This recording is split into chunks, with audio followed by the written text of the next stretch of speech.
When I walked into the basement, I was struck with the image of death and disease. Bodies were just stacked up all over the room, all the way up to the ceiling. And then I saw this evil man that was torturing this girl.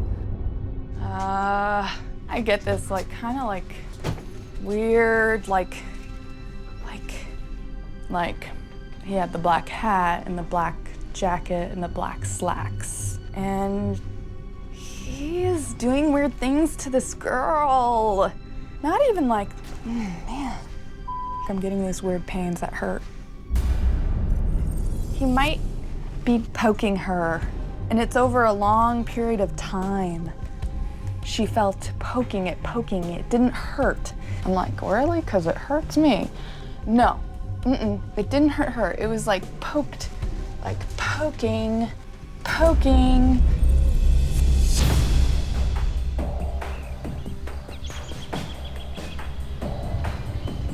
Doing my usual background investigation on a home, nothing really jumps out at me on this case. The trail goes cold around 1946. That's when Cramerton Mills owned this town as well as this house.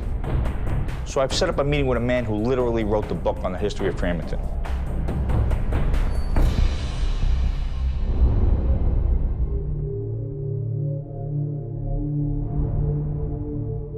I'm conducting an investigation actually at a home that's in Cramerton, so I was wondering if you could give me some background information on the area and some of its history.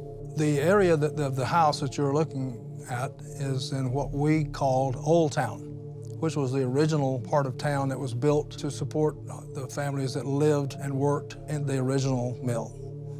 And I'm trying to figure out if anything bad happened during that time. Well, there was an earlier plague that came through the area in 1902, 1903.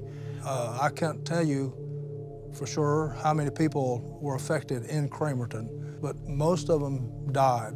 And there would have been no mortuary, no way to keep that many dead bodies. So they lived in a segregated area called a pest house.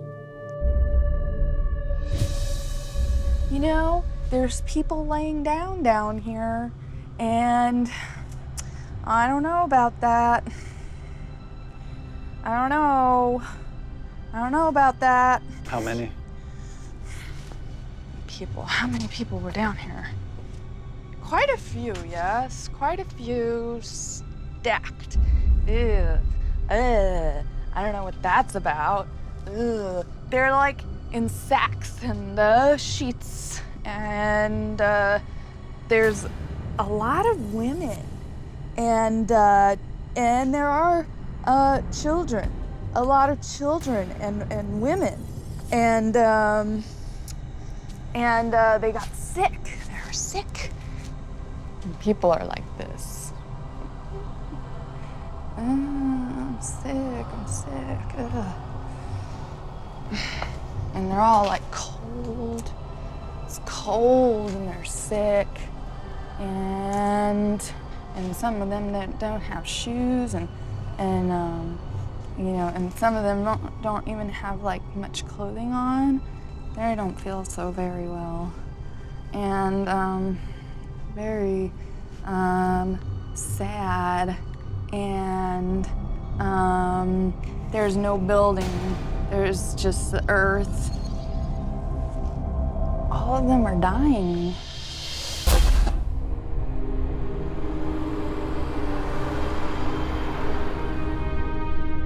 After speaking with Larry, he told me that Cramerton was overrun with two epidemics.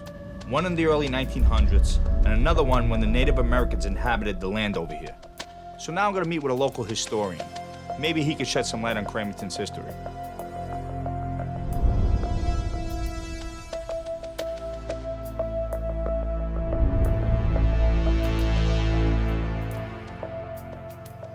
I'm doing an investigation regarding a home in and around the area of Cramerton.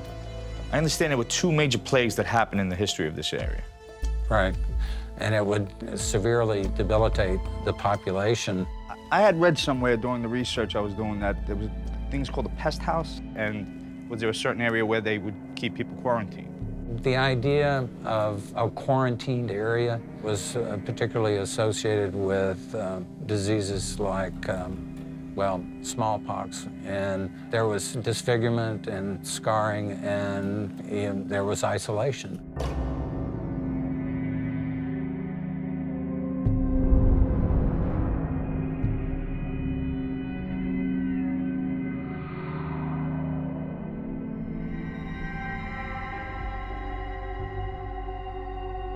There's a lot of activity inside the house, but there's even more dead people outside. And I'm being drawn to the edge of the woods that run behind the property. I've never seen anything like it. They're going down. That's really weird. They're just being sucked right into the earth. And then the other ones are just crawling out, crawling up, standing up, and walking. I mean, obviously, I think there's water there. Is that happening now? Like, the people who are coming up, though, they don't look so good. They don't look good at all. Like, initially. Like, when they come up, and then they're like all, ugh, and they're like crawling. And then they get and they stand up. Can you describe them? Native American. Dr. May, I know that once white men settled, they brought a lot of disease with them. Right. So when smallpox did hit the Native American population, what did they do with their dead? They would have used the river as a means of disposal of the remains to get it out of the community. They're going down. Like, into the water. They're just going, people are coming up, walking, and then people are walking and they're going down into the earth. Like, literally down into the earth. Is there any kind of opening or anything, or? I don't know. Are they just kind of walking through it? Like, No, it's like they're being sucked into it. Like, is there any Like, kind of... I don't know if it's a good or a bad thing. I feel kind of weird about it. Like, it's kind of freaking me out a little bit.